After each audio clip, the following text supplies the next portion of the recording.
नमस्कार दोस्तों, आप लोगों का स्वागत है पीसीएस हिंदी एकेडमी में। आज मैं आप लोगों को कक्षा 8 एनसीईआरटी का अध्याय नंबर 3 पढ़ाऊंगा। दोस्त, अध्याय का नाम है खनिज और शक्ति संसाधन। यह अध्याय आप लोगों के उदाहरण के माध्यम से समझाया गया है। कीरी सुकांत से मिलने धनबाद के निकट उसके पैतृक स्थान जा रही थी। कीरी विशाल काले क्षेत्र को देखकर आश्चर्यचकित थी। सुकांत, यह स्थान इतना काला और भूरा क्यों है? उसने पूछा। यह कोयला खदान के निकट होने के कारण है। क्या आप वहां ट्रक को देख रही हो? ये सभी खनिज कोयले को लेकर जा रहे हैं, सुकांत ने उत्तर दिया। खनिज क्या है? कीरी पूछती है। सुकांत कहता है, क्या आपने कभी नानबाई को बिस्कुट बनाते हुए देखा है? उसमें आटा, दूध, चीनी और कभी कभी अंडे को भी मिलाया जाता है। क्या आप पके हुए बिस्कुट को खाते हैं तो क्या आप इनके अवयव को पृथक रूप में देख सकते हैं? दोस्त बता रहा है कि क्या आपने कभी नानबाई को बिस्कुट बनाते देखा है, और क्या आप कभी यदि बिस्कुट खाते हैं तो इनके अवयवों को पृथक रूप में देख सकते हैं। उसको मतलब जो जो मटेरियल उसमें मिला है उसको पृथक रूप में देख सकते हैं। जिस प्रकार बिस्कुट में मिलाई गई वस्तुओं को आप नहीं देख सकते, उसी प्रकार इस पृथ्वी के चट्टानों में कई पदार्थ मिले होते हैं जो खनिज कहलाते हैं। ये खनिज पृथ्वी की चट्टानी प्रवृत्ति पर भी सभी जगह पर फैले हुए हैं। प्राकृतिक रूप से प्राप्त होने वाले पदार्थ है जिसका निश्चित रासायनिक संगठन हो, वह एक खनिज है। खनिज सभी स्थानों पर समान रूप से वितरित नहीं है। दोस्त, बताया गया है जो खनिज है वो सभी स्थानों पर समान रूप से वितरित नहीं है। वे किसी विशेष क्षेत्र में या शैल समूहों में संकेंद्रित है। किसी विशेष क्षेत्र में दोस्त या शैल समूहों में संकेंद्रित है। कुछ खनिज ऐसे क्षेत्रों में पाए जाते हैं जो आसानी से अभिगम्य नहीं है, जैसे आर्कटिक महासागर, सन स्तर एवं अंटार्कटिका। खनिज विभिन्न प्रकार के भूवैज्ञानिक परिवेश में अलग अलग दशाओं में निर्मित होते हैं। वे बिना किसी मानवीय हस्तक्षेप के प्राकृतिक प्रक्रियाओं द्वारा निर्मित होते हैं। जो खनिज हैं दोस्त, वो प्राकृतिक प्रक्रियाओं से निर्मित होते हैं, उसमें मानव का कोई हस्तक्षेप नहीं होता है। वे अपने भौतिक गुणों जैसे रंग, घनत्व, कठोरता और रासायनिक गुणों यथा विलेयता के आधार पर पहचाने जा सकते हैं। दोस्त, अपने रासायनिक गुणों के आधार पर, कठोरता तथा विलेयता के आधार पर पहचाने जा सकते हैं। खनिज के प्रकार। पृथ्वी पर 3000 से अधिक विभिन्न खनिज हैं। दोस्त, बताया गया है कि पृथ्वी पे 3000 से अधिक विभिन्न खनिज हैं। संरचना के आधार पर खनिजों को मुख्यतः धात्विक और अधात्विक खनिजों में वर्गीकृत किया गया है। दोस्त, बताया गया है कि संरचना के आधार पर खनिज धात्विक और अधात्विक वर्गों में वर्गीकृत किया गया है। खनिज, इधर देखिए दोस्त, ये जो खनिज हैं धात्विक में लौह, अलौह, अधात्विक, ये हो गए।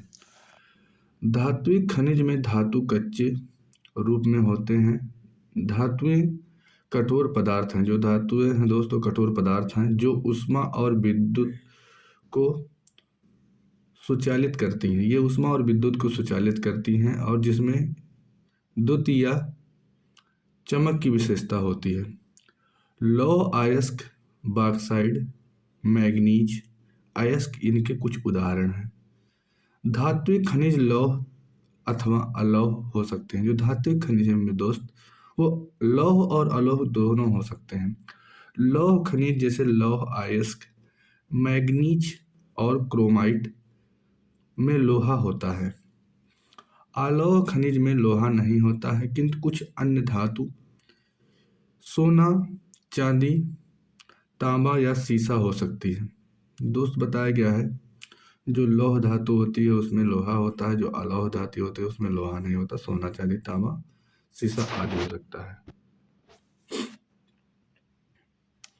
धात्विक खनिजों में अधात्विक खनिजों में धातुएं नहीं होती हैं। दोस्त बताया गया है जो अधात्विक खनिज होते हैं उसमें धातुएं नहीं होती हैं। चूना होता है, पत्थर होता है, अभ्रक होता है और जिप्सम इन खनिजों के उदाहरण हैं।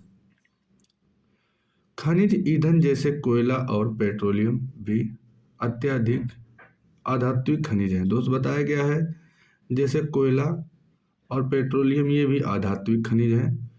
खनिजों को खनन, प्रबोधन या आखनन द्वारा निष्कासित किया जा सकता है। दोस्त बताया गया है कि खनिजों को खनन, प्रबोधन या आखनन की क्रिया के द्वारा निष्कासित किया जा सकता है। खनिजों का निष्कर्षण, ये देखिए दोस्त, खनिजों का निष्कर्षण खनन से होता है, प्रबोधन से होता है, आखनन से होता है। खनन में विवृत खनन होता है और कोपीय खनन होता है। मतलब खनन दो प्रकार के, विवृत और कोपीय दो प्रकार के हैं। अब आइए आगे देखते हैं। पृथ्वी की सतह के अंदर दबी शैलों से खनिजों को बाहर निकालने की प्रक्रिया खनन कहलाती है। खनिज जो कम गहराई में स्थित हुए पृष्ठीय स्तर को हटाकर निकाले जा सकते हैं, इसे विवृत खनन कहते हैं। गहन वेधन जिन्हें पूरक कहते हैं। दोस्त बताया गया है जो गहन वेधन है जिन्हें कूपक कहते हैं।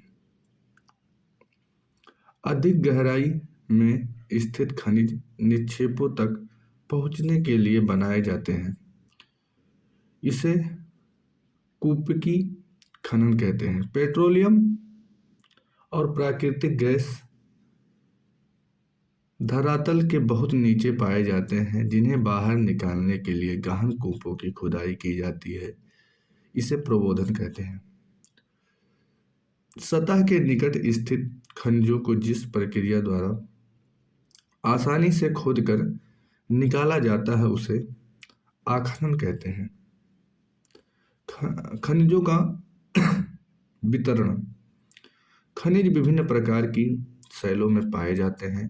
कुछ आग्नेय शैल में पाए जाते हैं, कुछ कायांतरित शैल में, जबकि अन्य अवसादी शैल में पाए जाते हैं। दोस्त बताया गया जो खनिज है वो तीन तरह के शैलों में पाए जाते हैं। पहला आग्नेय शैल में पाए जाते हैं, दूसरा कायांतरिक शैल में पाए जाते हैं, जबकि कुछ अवसादी शैलों में पाए जाते हैं। धात्विक खनिज जो है दोस्त वो आग्नेय और कायांतरिक शैल समूहों जिससे विशाल पठारों का निर्माण होता है में पाए जाते हैं। उत्तरी स्वीडन में लौह अयस्क और एट्रिया कनाडा में तांबा और निकेल के निक्षेप, दक्षिण अफ्रीका में लोहा, निकेल, क्रोमाइट और प्लेटिनम आग्नेय और कायांतरित शैलों में पाए जाते हैं।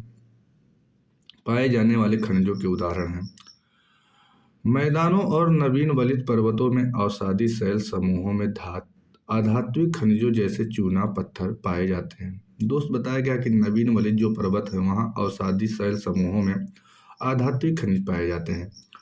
फ्रांस के काकेशस प्रदेश में चूना पत्थर निक्षेप, जॉर्जिया और यूक्रेन में मैंगनीज निक्षेप, अल्जीरिया के फास्फेट सन स्तर इसके कुछ उदाहरण हैं। खनिज ईंधन जैसे कोयला और पेट्रोलियम भी अवसादी स्तर पर पाए जाते हैं। एशिया। चीन और भारत के पास विशाल लौह अयस्क निक्षेप हैं। यह महाद्वीप विश्व के आधे से अधिक टीन उत्पादन करता है। दोस्त बताया गया है जो एशिया महाद्वीप है यह विश्व के जितना विश्व में टीन उत्पादन है आधे से अधिक का उत्पादन करता है। चीन, मलेशिया और इंडोनेशिया के अग्रणी तीन उत्पादकों में है। दोस्त बताया गया है जो तीन उत्पादकों में चीन और मलेशिया।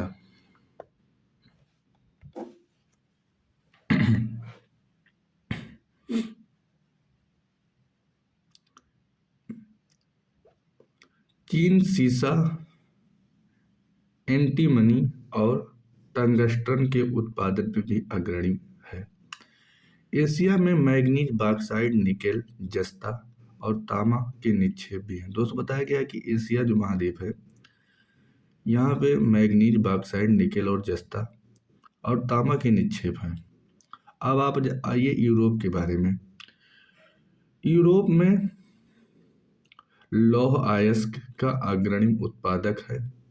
रूस, यूक्रेन, स्वीडन और फ्रांस लौह अयस्क के विशाल निक्षेप वाले देश हैं। तांबा, सीसा, जस्ता, मैग्नीज और निकेल खनिजों के निक्षेप पूर्वी यूरोप और यूरोपीय रूस में पाए जाते हैं। उत्तरी अमेरिका में खनिज निक्षेप 3 क्षेत्रों में अवस्थित है। दोस्त बताया गया है उत्तरी अमेरिका में खनिज जो निक्षेप हैं वो 3 क्षेत्रों में अवस्थित है भाइयों। ग्रेट लेक के उत्तर में कनाडियन शील्ड प्रदेश, अपलेशियन प्रदेश और पश्चिम की पर्वत श्रृंखला लौह अयस्क, निकेल, सोना, यूरेनियम और का खनन कनाडियन शील्ड प्रदेश में और कोयले का अपलेशियन प्रदेश में होता है। दोस्त बताइए जब कोयला होता है अपलेशियन प्रदेश में होता है। पश्चिमी कालीडेरा में तांबा, सीसा, जस्ता, सोना और चांदी के विशाल निक्षेप हैं। दक्षिणी अमेरिका, ब्राजील विश्व में उच्च कोटि के लौह अयस्क का सबसे बड़ा उत्पादक है। दोस्त बताया गया जो ब्राजील है वह विश्व में उच्च कोटि के लौह का सबसे बड़ा उत्पादक है। चिली और पेरू तांबे की अग्रणी उत्पादक है। दोस्तों जो चिली है और पेरू है ये तांबे के अग्रणी उत्पादक है। ब्राजील और बोलीविया विश्व में टीन के सबसे बड़े उत्पादक में से हैं। दक्षिण अमेरिका के पास सोना, चांदी, जस्ता, क्रोमियम, मैग्नीज, बॉक्साइट, अभ्रक, प्लेटिनम, एस्बेस्टस और हीरा के विशाल निक्षेप भी हैं। खनिज तेल वेनेजुएला, अर्जेंटीना, चिली और पेरू और कोलंबिया में पाया जाता है। जो खनिज तेल है वो वेनेजुएला में पाया जाता है, अर्जेंटीना में पाया जाता है, चिली में पाया जाता है, पेरू में पाया जाता है, कोलंबिया में पाया जाता है। अफ्रीका खनिज संसाधनों में धनी है। दोस्तों जो अफ्रीका महाद्वीप है वो खनिज संसाधनों में धनी है।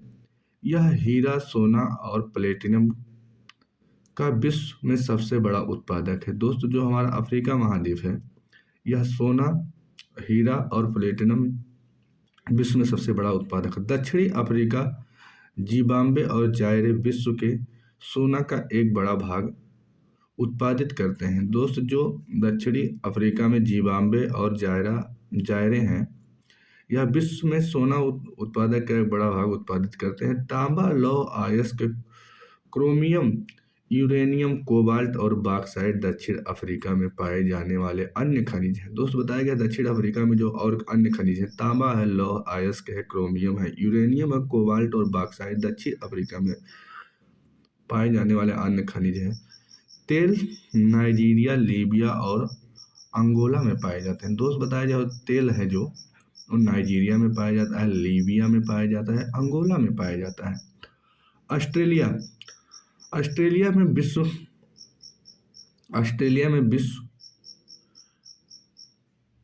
विश्व में बॉक्साइट का सबसे बड़ा उत्पादक है। दोस्त बताया जाएगा जो ऑस्ट्रेलिया महाद्वीप है वो बॉक्साइट का सबसे बड़ा उत्पादक है। यहाँ सोना, हीरा, लौह अयस्क, टिन और निकेल का अग्रणी उत्पादक है। यहाँ तांबा, सीसा, जस्ता, मैग्नीज और भी संपन्न है। बताया गया यह तांबा में सर और सीसा में, जस्ता में और मैग्नीज में भी संपन्न है। पश्चिमी ऑस्ट्रेलिया में कालगुडली और कूलगाडी क्षेत्र में सोने के सबसे बड़े निक्षेप हैं। अंटार्कटिका विभिन्न खनिज निक्षेपों पूर्वानुमान के कुछ संभवतः विशाल के लिए अंटार्कटिका का भूवैज्ञानिक पर्याप्त रूप से सुप्रसिद्ध है। ट्रांस अंटार्कटिका पर्वत में कोयले और पूर्वी अंटार्कटिका में प्रिंस चार्ल्स पर्वत के निकट लोहे के महत्वपूर्ण मात्रा में निक्षेपों का पूर्वानुमान किया गया है। लौह अयस्क, सोना, चांदी और तेल भी वाणिज्य मात्रा में उपलब्ध है। खनिजों का उपयोग कई उद्योगों में होता है। दोस्त बताया गया है खनिजों का उपयोग कई उद्योगों में होता है। रत्नों के लिए प्रयोग किए जाने वाले खनिज प्रायः कठोर होते हैं। इन्हें आभूषण बनाने के लिए विभिन्न शैलियों में जड़ा जाता है। तांबा एक अन्य धातु है जिसका उपयोग सिक्के से लेकर पाइप तक प्रत्येक वस्तुओं में किया जाता है। कंप्यूटर उद्योग में प्रयुक्त होने वाली सिलिकॉन क्वार्ट्ज से प्राप्त किया जाता है। जो सिलिकॉन है दोस्त वो क्वार्ट्ज से प्राप्त किया जाता है। एल्युमिनियम, जिसे उसके अयस्क बॉक्साइड से प्राप्त किया जाता है, का उपयोग ऑटोमोबाइल और हवाई जहाज, बोतलबंदी उद्योग, भवन निर्माण और रसोई बर्तन तक में होता है। खनिज का संरक्षण। खनिज अनवीकरणीय संसाधन है। खनिजों के निर्माण और संचय में हजारों वर्ष लगते हैं। दोस्त जो खनिज है या अनवीकरणीय संसाधन है। मानवीय उपभोग की दर की तुलना में निर्माण की दर बहुत धीमी है। खनन की प्रक्रिया में बर्बादी को घटाना आवश्यक है। दोस्त बताया गया कि खनन की प्रक्रिया में जो बर्बादी है उसको घटाना आवश्यक है। धातुओं की पुनर्चक्रण का अन्य तरीका है। धातुओं का जो पुनर्चक्रण है दोस्तों वो अन्य तरीका है जिससे खनिज संसाधनों को संरक्षित किया जा सकता है। शक्ति संसाधन। दोस्त शक्ति संसाधन को उदाहरण के माध्यम से समझाया गया है। सन्नी की माँ अपने दिन की शुरुआत गाइजर का बटन दबाने से करती है। वह सन्नी को जगाने से पहले उसके विद्यालय की वर्दी पर इस्त्री करती है। इसके बाद उनके लिए ब्लेंडर में एक गिलास संतरे का जूस तैयार करने के लिए रसोई घर में तेजी से पहुंचती है। सन्नी, क्या आपने स्नान कर लिया? आओ आओ और अपना नाश्ता करो। सन्नी के लिए गैस स्टोव पर नाश्ता बनाते हुए माँ पुकारती है।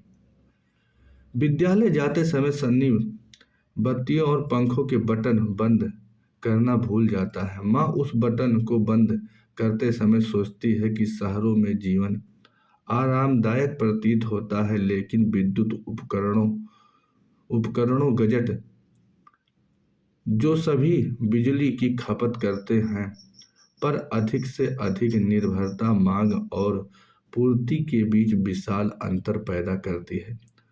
विज्ञान एवं प्रौद्योगिकी में नए प्रचलन से जीवन शैलियों में बहुत तेजी से परिवर्तन आ रहे हैं। शक्ति अथवा ऊर्जा हमारे जीवन में महत्वपूर्ण भूमिका निभाते हैं। दोस्त बताया गया शक्ति और ऊर्जा हमारे जीवन में महत्वपूर्ण भूमिका निभाते हैं। हमें उद्योग, कृषि, परिवहन, संचार और प्रतिरक्षा के लिए भी शक्ति की आवश्यकता होती है। ऊर्जा संसाधनों को विस्तृत रूप से परंपरागत और गैर परंपरागत संसाधनों में वर्गीकृत किया जा सकता है। परंपरागत स्रोत। ऊर्जा के परंपरागत स्रोत वह है जो लंबे समय से सामान्य उपयोग में लाए जा रहे हैं। ईंधन। जीवाश्मी ईंधन परंपरागत ऊर्जा के दो मुख्य स्रोत हैं। ईंधन जो है दोस्त, इनका उपयोग पकाने और ऊष्मा प्राप्त करने के लिए व्यापक रूप से होता है। हमारे देश में ग्रामीणों द्वारा उपयोग की गई 50% से अधिक ऊर्जा ईंधन से प्राप्त होती है। खनिज तेल, प्राकृतिक गैस।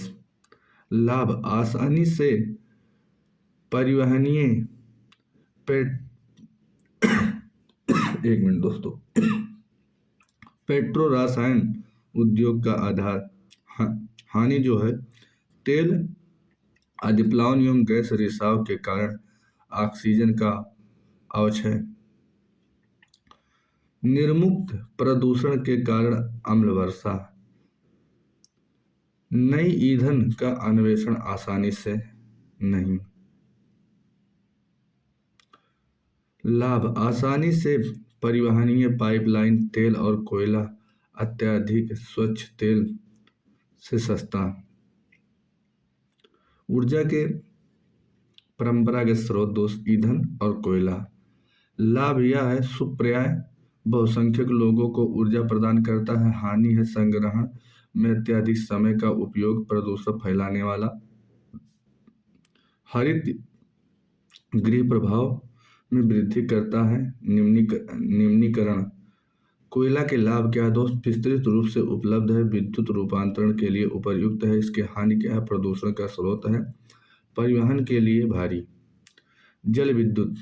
लाभ: प्रदूषण मुक्त सिंचाई और मत्स्य को बढ़ावा देता है, सस्ता भी है। हानि: स्थानीय समुदाय का विस्थापन, निम्न क्षेत्रों में जल प्लावन स्थापित करने में खर्चीला है। दोस्त आइए अब जानिए, पौधे और जानवरों के अवशेष जो लाखों वर्षों तक धरती के अंदर दबे रहते हैं, ताप और दाब के प्रभाव से जीवाश्म ईंधन में परिवर्तित हो गए हैं। जीवाश्म ईंधन जैसे कोयला, पेट्रोलियम और प्राकृतिक गैस परंपरागत ऊर्जा के मुख्य स्रोत हैं। दोस्त ये पूछ सकता है आपसे, परंपरागत ऊर्जा के मुख्य स्रोत कौन से हैं? तो आपको पता होना चाहिए, पेट्रोलियम, प्राकृतिक गैस और कोयला। इन खनिजों के भंडार सीमित हैं। जो इनके भंडार है दोस्त सीमित हैं, असीमित नहीं है। विश्व की बढ़ती जनसंख्या जिस दर से इनका उपयोग कर रही है, वह इनके निर्माण की दर से कहीं अधिक है। जिस तेजी के साथ दोस्त इसका उपयोग हो रहा है, उसके अपेक्षा निर्माण बहुत धीमा है। इसीलिए ये शीघ्र ही समाप्त होने वाले हैं। कोयला, यह दोस्त बताया गया कोयला के बारे में। यह बहुतायत में पाया जाने वाला जीवाश्म ईंधन है, जिसका उपयोग घरेलू ईंधन उद्योग जैसे लोहा और इस्पात, वाष्प इंजनों और विद्युत उत्पन्न करने में किया जाता है। कोयले से प्राप्त विद्युत को तापीय ऊर्जा कहते हैं। जो दोस्त कोयले से विद्युत प्राप्त होता है, उसे हम तापीय ऊर्जा कहते हैं। कोयला जिसका हम आज उपयोग कर रहे हैं, वह लाखों वर्ष पूर्व विशाल फर्न और दलदल के पृथ्वी की परतों में दबने से बना है। कोयला इसीलिए अंतर्हित धूप के रूप में जाना जाता है। अंतर्हित धूप के मतलब दोस्तों जो अंदर पाया जाता है, पृथ्वी के अंदर पाया जाता है। विश्व में अग्रणी कोयला उत्पादक देशों में चीन, संयुक्त राज्य अमेरिका, जर्मनी, रूस, दक्षिणी अफ्रीका और फ्रांस है। भारत में कोयला उत्पादन क्षेत्र रानीगंज पश्चिम बंगाल तथा झरिया धनबाद और बोकारो झारखंड में है। दोस्तों ये क्वेश्चन पूछा गया है। अब जानिए पेट्रोलियम के बारे में। पेट्रोलियम जिससे आपकी कार चलती है, और तेल जो आपकी साइकिल को चरमराने से रोकता है, दोनों की शुरुआत गाढ़े काले द्रव्य से होती है, जिसे पेट्रोलियम कहते हैं। यह शैलों की परतों के मध्य पाया जाता है। जो पेट्रोलियम है दोस्त, यह शैलों की परतों के मध्य पाया जाता है, और इसका वेधन अपतटीय व तटीय क्षेत्रों में स्थित तेल क्षेत्रों में किया जाता है। तदुपरांत इसे परिष्करणशाला भेजा जाता है, जहां परिष्कृत पेट्रोलियम के प्रक्रमण से विभिन्न तरह के उत्पाद जैसे डीजल, पेट्रोलियम, मिट्टी का तेल, मोम, प्लास्टिक और स्नेक तैयार किए जाते हैं। पेट्रोलियम और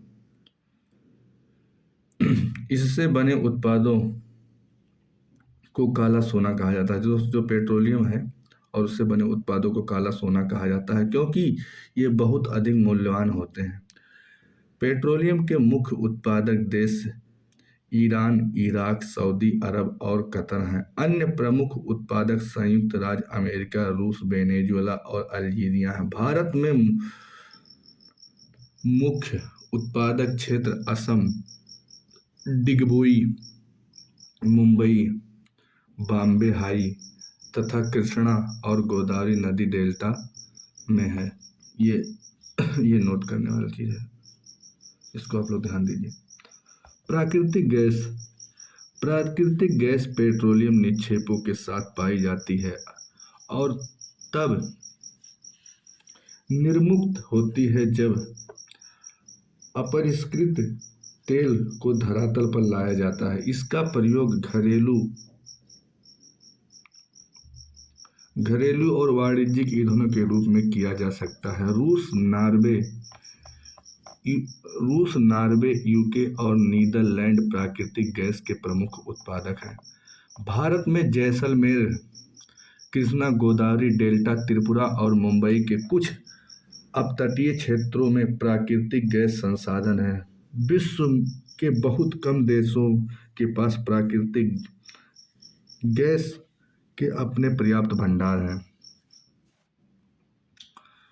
हमारे द्वारा जीवाश्म ईंधनों का उपभोग की तीव्र वृद्धि ने चिंताजनक दर से इन्हें समाप्ति तक पहुंचा दिया है। इन ईंधनों के जलने से निकलने वाले विषैले प्रदूषक भी चिंता का विषय हैं। जीवाश्मी ईंधन का अनियंत्रित जलना अनियंत्रित टोटी टपकने के समान है, जो अंततः सूख जाती है। इसे हमारा ध्यान ऊर्जा के विभिन्न गैर परंपरागत स्रोतों के दोहन की ओर बढ़ाया, जो कि जीवाश्म ईंधनों के स्वच्छतर विकल्प हैं। जल विद्युत के बारे में दोस्त आप लोगों को बताया गया है। जल विद्युत बांधों में वर्षा जल अथवा नदी जल ऊंचाई से गिरने के लिए संग्रहित किया जाता है और बांध के अंदर में पाइप के द्वारा बहता जल बांध के नीचे स्थिर टरबाइन के ऊपर गिरता है। घूमते हुए ब्लेड जनरेटर को विद्युत के लिए घुमाते हैं। यह जल विद्युत कहलाती है। विद्युत उत्पादन करने के बाद जो जल बहता है उसका उपयोग कृषि में किया जाता है। विश्व की ऊर्जा का 1/4 हिस्सा जल विद्युत से उत्पन्न होता है। विश्व में दोस्त जितने ऊर्जा मतलब है उसका 1/4 जल विद्युत से उत्पन्न होता है। विश्व में जल विद्युत के अग्रणी उत्पादक देश में पराग्वे, नॉर्वे, ब्राजील और चीन है। दोस्त जो सबसे ज़्यादा जल से विद्युत उत्पन्न करते हैं वो पराग्वे हैं, नॉर्वे हैं, ब्राजील है, चीन है। भारत में कुछ महत्वपूर्ण जल विद्युत केंद्र ये याद कर लीजिएगा आप लोग। भाखड़ा नंगल, गांधी सागर, नागार्जुन और दामोदर नदी घाटी परियोजना है जो जल विद्युत उत्पन्न करते हैं। आप लोग आइए। ऊर्जा के गैर परंपरागत स्रोत। जीवाश्म ईंधनों के बढ़ते उपयोग से ऊर्जा के गैर परंपरागत स्रोत का अभाव उत्पन्न हो रहा है। ऐसा अनुमान किया जाता है कि यदि वर्तमान दर से इनका उपयोग लगातार होता रहा तो इन ईंधनों के भंडार समाप्त हो जाएंगे। इसके अतिरिक्त इनका उपयोग पर्यावरणीय प्रदूषण भी पैदा करता है। इसीलिए गैर परंपरागत स्रोत जैसे सौर ऊर्जा, पवन ऊर्जा, ज्वारीय ऊर्जा दोस्त आप लोगों को ऊर्जा के परंपरागत स्रोत ऊपर बता चुका हूँ। ये नीचे गैर परंपरागत स्रोत पवन ऊर्जा, सौर ऊर्जा और ज्वारीय ऊर्जा जो कि नवीकरणीय है। के उपयोग की आवश्यकता है। सौर ऊर्जा। सूर्य की ऊष्मा से प्रकाश ऊर्जा हमारे द्वारा प्रतिदिन अनुभव की जाती है। सूर्य से प्राप्त सौर ऊर्जा सौर सेलों में विद्युत उत्पन्न करने के लिए प्रयोग की जा सकती है। इनमें से कुछ सेलों को सौर पैनलों पैनलों से तापन व प्रकाश शक्ति के लिए उत्पन्न करने के लिए जोड़ा जाता है। धूप की प्रचुरता वाले उष्ण कटिबंधीय देशों के लिए सौर ऊर्जा का उपयोग प्रौद्योगिकी बहुत लाभदायक है। सौर ऊर्जा उपयोग का सौर तापक, सौर कुकर, सोलर ड्रायर के साथ साथ समुदाय को रोशनी देने और यातायात संकेतकों में भी होता है। अब आइए जानते हैं पवन ऊर्जा के। पवन ऊर्जा एक असमाप्य स्रोत है। पवन चक्कियों का उपयोग अनाजों को पीसने और जल निकालने के लिए चिरकाल से चला आ रहा है। मतलब दोस्त बहुत पुराने समय से हो रहा है ये। वर्तमान पवन चक्कियों में तीव्र गति से चलती है। हवा पवन चक्की को घुमाती है जो विद्युत उत्पन्न करने के लिए जनरेटर से जुड़ी होती हैं। पवन चक्कियों के समूह से युक्त पवन फार्म तटीय क्षेत्रों और पर्वतीय घाटियों में जहां प्रबल और लगातार हवाएं चलती हैं वहां स्थित हैं। पवन farm Netherland, Germany, Denmark, UK, USA तथा स्पेन में पाए जाते हैं, जो पवन ऊर्जा उत्पादन में उल्लेखनीय हैं। अब आइए दोस्त जानते हैं परमाणु ऊर्जा। परमाणु ऊर्जा प्राकृतिक तौर से प्राप्त रेडियो सक्रिय पदार्थ जैसे यूरेनियम, थोरियम परमाणुओं के संकेंद्रण में संग्रहित ऊर्जा से प्राप्त की जाती हैं। ये पदार्थ नाभिकीय रिएक्टरों में नाभिकीय विखंडन से गुजरते हैं और उत्सर्जन ऊर्जा की प्राप्ति होती है। परमाणु ऊर्जा के सबसे बड़े उत्पादक संयुक्त राज्य अमेरिका और यूरोप हैं। भारत में राजस्थान और झारखंड के पास यूरेनियम के विशाल निक्षेप हैं। थोरियम विशाल मात्रा में केवल मोनोजाटड बालू में पाए जाते हैं। भारत में स्थित परमाणु ऊर्जा के केंद्र तमिलनाडु में, कलपक्कम महाराष्ट्र और तारापुर राजस्थान में, कोटा के निकट राणा प्रताप सागर उत्तर प्रदेश में, नरोरा और कर्नाटक में कैगा है। भूतापीय ऊर्जा। ताप ऊर्जा जो पृथ्वी से प्राप्त होती है भूतापीय ऊर्जा कहलाती है। पृथ्वी के अंदर गहराई बढ़ने के साथ साथ तापमान में लगातार वृद्धि होती जाती है। कभी कभी यह तापमान ऊर्जा भूसतह पर गर्म जल और झरने के रूप में प्रकट हो सकती है। यह ताप ऊर्जा शक्ति उत्पादन करने में प्रयुक्त की जा सकती है। वर्षों से गर्म जल के स्रोत के रूप में भूतापीय ऊर्जा खाना बनाने, ऊष्मा प्राप्त करने और नहरों के लिए प्रयोग में लाई जाती है। यूएई विश्व का सबसे बड़ा भूतापीय ऊर्जा संयंत्र है। इसके बाद नीदरलैंड, आइसलैंड, फिलीपींस और मध्य अमेरिका। भारत में भूतापीय ऊर्जा के संयंत्र हिमाचल प्रदेश, मणिकर्ण और लद्दाख के पूगा घाटी में स्थित है। ज्वारीय ऊर्जा। ज्वार से उत्पन्न ऊर्जा को ज्वारीय ऊर्जा कहते हैं। इस ऊर्जा का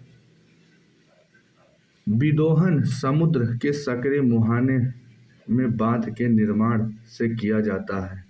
उच्च ज्वार के समय ज्वारों की ऊर्जा का उपयोग बांध में स्थापित टरबाइन को घुमाने के लिए किया जाता है। रूस, फ्रांस और भारत कि भारत में कच्छ की खाड़ी में विशाल ज्वारीय मिल के क्षेत्र हैं। बायोगैस जैव अपशिष्ट जैसे मृतक पौधे और जंतुओं के अवशेषों, पशुओं का गोबर, रसोई में अपशिष्ट को गैसीय ईंधन में बदला जाता है। इसे बायो गैस कहते हैं। जैविक अपशिष्ट बैटरियों द्वारा बायोगैस संयंत्र में अपघटित होते हैं, जो कि अनिवार्य रूप से मीथेन और कार्बन डाइऑक्साइड का मिश्रण में बायो गैस खाना पकाने के लिए विद्युत उत्पादन का सर्वोत्तम ईंधन है और इससे प्रति वर्ष बड़ी मात्रा में जैव खाद का उत्पादन होता है। ऊर्जा सर्वव्यापी है, लेकिन इस ऊर्जा का विदोहन बहुत ही कठिन और खर्चीला है। हम में से प्रत्येक व्यक्ति ऊर्जा को नष्ट न करने का एक भिन्नता ला सकते हैं। ऊर्जा की बचत ही ऊर्जा का उत्पादन है। अभी कार्य करें, ऊर्जा के भविष्य को सुनहरा बनाएं।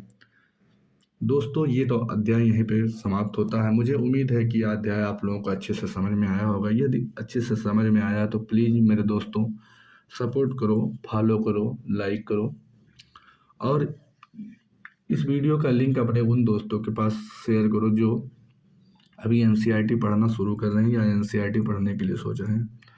मिलते हैं अगले क्लास में दोस्त, नेक्स्ट वीडियो में। तब तक के लिए नमस्कार, बाय बाय, टेक केयर, जय हिंद।